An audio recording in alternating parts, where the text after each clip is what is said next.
Natural જામફળનો juice.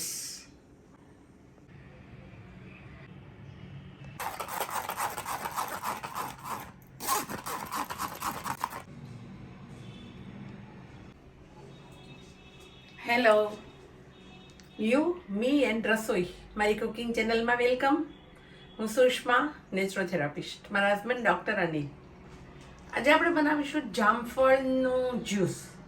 શિયાળો આવી ગયો અને ફૂલ ઓફ જામફળની સિઝન. બધી બાજુ મસ્ત લાલ અને સફેદ કલરના નાના મોટા અવનવા શેપમાં જામફળ મળવા માંડ્યા. આ જામફળ છે ને આ ઋતુ દરમિયાન જ મળે, 12 માસ નથી મળતા. એના લીધે તમે જામફળ ખવાય એટલા ખાઈ લો.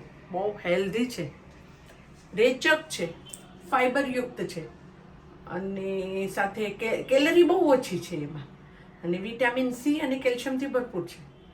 તો હંમેશા ખાવાનું, હું એમ બોલું ખવાય એટલા ખાઈ લો, પણ અતિ સર્વતે વર્જતે. એટલે હેલ્ધી કોઈ વસ્તુ છોડવાની નહીં. નેચરે જે આપ્યું છે ને, ફ્રૂટ ખાઈ લો. ડાયાબિટીસવાળા પણ ખાઈ શકે છે. એવા જામફળનું જ્યુસ બનાવશું અને પછી તમને એમ થશે ઓફ સિઝનમાં આપણે જામફળ યાદ આવી ગયું તો તૈયાર ગ્વાવા જ્યુસ મળે છે ને, તો આપણે ઘરે એનો પલ્પ કાઢી પ્રિઝર્વ કેવી રીતે થાય. આઈસ્ક્રીમ બનાવવો હોય તો જામફળનો સિઝન વગરનો આઈસ્ક્રીમ પણ બનાવી શકો, શરબત બનાવી શકો.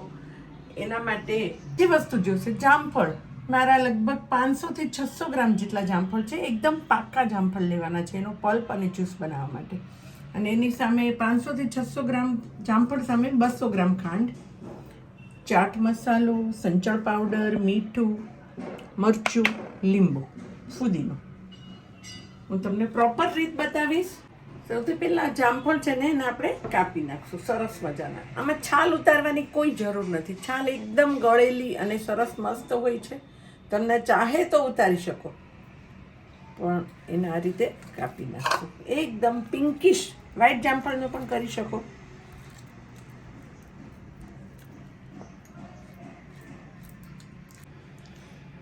આપણા જામફળ બધા કપાઈ ગયા. આ મિક્સચર બાઉલમાં ક્રશ કરવાનું છે. 100 ગ્રામ ખાંડ નાખવાની છે. મારું બાઉલ આખું ભરાઈ ગયું ને, તો થોડા કાઢી નાખશું. ખાંડ આમાં અડધી નાખશું ને આમાં અડધી નાખશું. મિક્સચરમાં ક્રશ કરવાનું.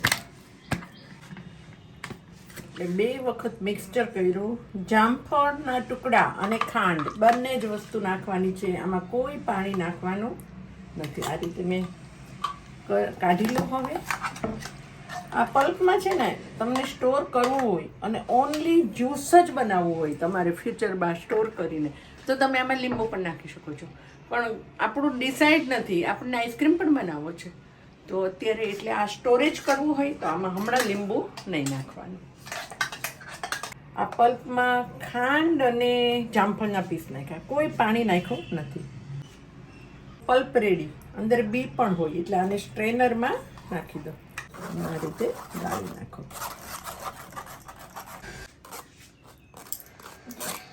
સ્ટ્રેન થઈ ગયું અને આ જે બી હતા ને એ આમાં પડ્યા છે. થઈ ગયો પલ્પ. હવે હું તમને પલ્પને સ્ટોરેજ કઈ રીતે કરવું એ બતાવીશ. આમાં કોઈ પ્રિઝર્વેટિવ રાખવાનું નથી. આ પલ્પ વરસ સુધી સારો રહે. તમે સ્ટોરેજ ફ્રીઝમાં કરો ને તો વરસ સુધી સારો રહે. અને ઓફ સિઝનમાં તમે જામફળનો જ્યુસ, જામફળનો આઈસ્ક્રીમ બનાવો તો પરિવારના પણ ખુશ અને મહેમાનો પણ ખુશ. તો એના માટે તમારે પ્રિઝર્વેટિવ કોઈ નાખવાની જરૂર નથી, પણ આમાં નીચે થોડી ખાંડ નાખવાની. આ રીતે ખાંડનું સ્પ્રેડ કરો. એમાં પ્રિઝર્વ માટેના જે ડબ્બા આવે છે ને એ પણ લઈ શકો તમે. નાની નાની જીપલોક બેગ પણ ફ્રીઝરની આવે છે, એ ભરી શકો. લગભગ અમારું કિલોના માપનો ડબ્બો છે, પણ આખો નહીં ભરવાનો.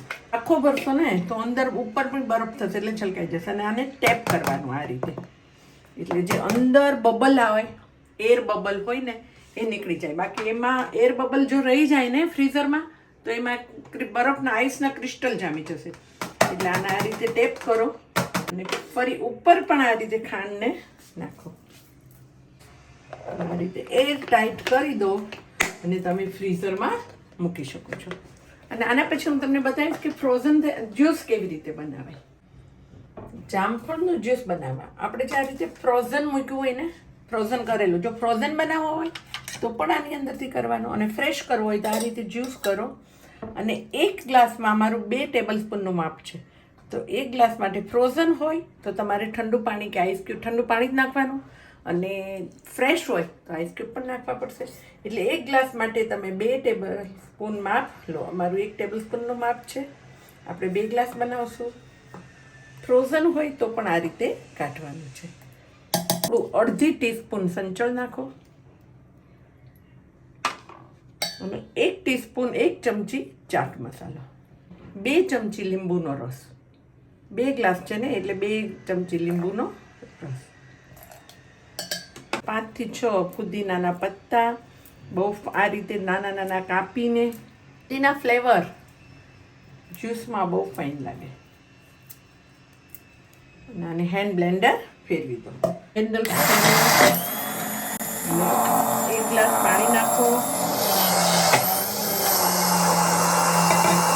2 થી 3 આઈસ ક્યુબ તમે નાખો. અને એક બોર્ડર ઉપર આ રીતે થોડું મરચું. તમને ચીલી ગ્વાવા જ્યુસ પણ બહાર મળે છે, મરચું નાખેલું. પસંદ હોય તો તમે આમાં લાલ મરચું પણ નાખી શકો. લીંબુનો રસ છે ને એ તમે આ રીતે લગાડો ગ્લાસની બોર્ડર ઉપર, અને આ રીતે બોર્ડરને કરો.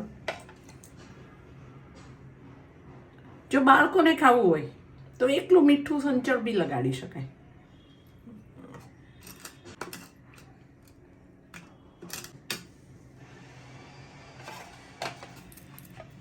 આપણે જામફળ શોટ પણ બનાવશું, ગ્વાવા શોટ. મારી રીતે એકલું મીઠું નાખો.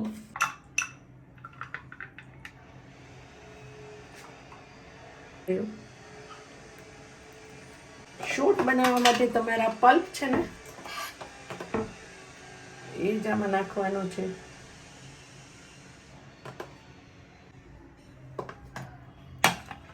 ના ઉપર થોડો ચાટ મસાલો નાખો શોટમાં, ને ફુદીનાના જે પત્તા છે ને